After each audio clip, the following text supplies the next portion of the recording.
Dead Boy Detectives, Netflix's 2024 supernatural detective show, was recently canceled after just one season.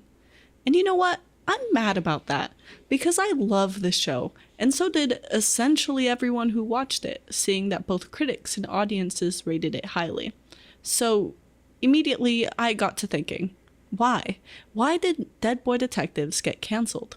Why does this seem to keep happening? With a 92% on Rotten Tomatoes, a dedicated fandom, and a refreshingly unique tone, concept, world building, and well-written characters, I don't get why Dead Boy Detectives of all shows should get the axe. The first thing that came to mind when the news broke was Neil Gaiman. Many blame its cancellation on its affiliation with Neil Gaiman, who himself did not play an important part of the show or its creation, but did write the original comics along with Matt Wagner. Neil Gaiman's recently revealed sexual assault accusations preceded the cancellation of both The Sandman and the spin-off Dead Boy Detectives. The Sandman was a show Neil Gaiman worked closely on, but looking back, it seemed The Sandman was intending to end with only 2 seasons, as it's getting. Good Omens, on the other hand, got the short end of the stick. While before it was planning on ending with a full 3rd season, its finale has been shortened to just 90 minutes, with Neil Gaiman stepping down from showrunner. Many projects affiliated with him or his works seem to be getting cut short, but it seems doubtful that Neil Gaiman's accusations were the main reason for Dead Boy Detectives' cancellation, especially considering Netflix's track record with ending high-quality shows after only 1 season. Although Dead Boy Detectives had good ratings, its viewership is where things get dicey. Although Dead Boy Detectives managed to remain on the English TV top 10 for 3 weeks after its release,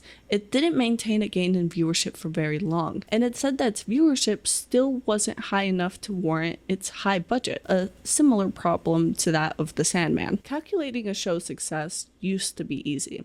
On live television, it's just about ad revenue.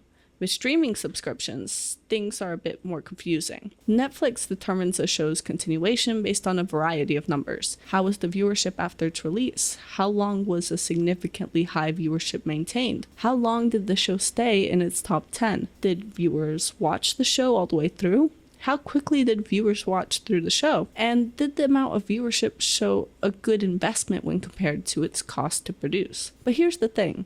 Netflix doesn't actually cancel shows at a higher rate than other streaming services. If anything, Netflix has gained the reputation that it has because of the extreme amount of shows that it produces, which makes the ones it shoots down early after 1 or 2 seasons all the more noticeable.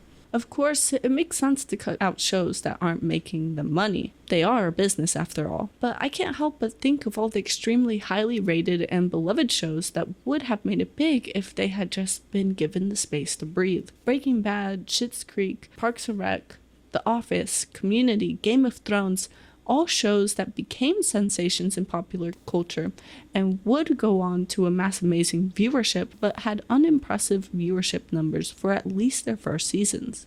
Star Trek, now considered to be a sci-fi staple, was extremely underperforming for its first seasons of the original series, despite its dedicated fanbase, and was even cancelled before it gained its immense popularity. In Netflix and other streaming services' pursuit to have the next immediate hit that was Stranger Things, I wonder how many potential hits and future classics like Family Guy, a show that was an underperformer before it became a cartoon classic, are getting left behind. And I wonder if Dead Boy Detectives could have been among them. For over 40 years, SCM has been the voice of our town, bringing us together through local programming, education, and live broadcasts. SEM isn't just about television. It's about empowering our community, ensuring our voices are heard during government meetings, and celebrating milestones like our high school graduations. But today, SEM faces a challenge. Our funding structure is based on television subscriptions. And it's no secret, people have been cutting the cord. With a shift to internet-only subscriptions, SEM receives less revenue, even though all our programming is freely available online. We need your support. We need your support. We need your support. We need your support. We need your support. Your donation can make a difference. It will ensure that SCM remains open, continues to educate our youth, and keeps our community informed. Thanks to SCM, I've been honing my creative skills, helping me work towards my college degree. SCM is crucial for keeping our community connected. SCM isn't just here to broadcast local events. They're actually preserving Simsbury's history. Join us. Join us in preserving Simsbury's voice. Simsbury's voice. Together we can ensure that SCM continues to thrive for generations to come. Visit our website or scan the QR code on your screen to make your donation. Every contribution counts. Thank you for supporting Simsbury Community Media, where your town, your schools, and your government come together.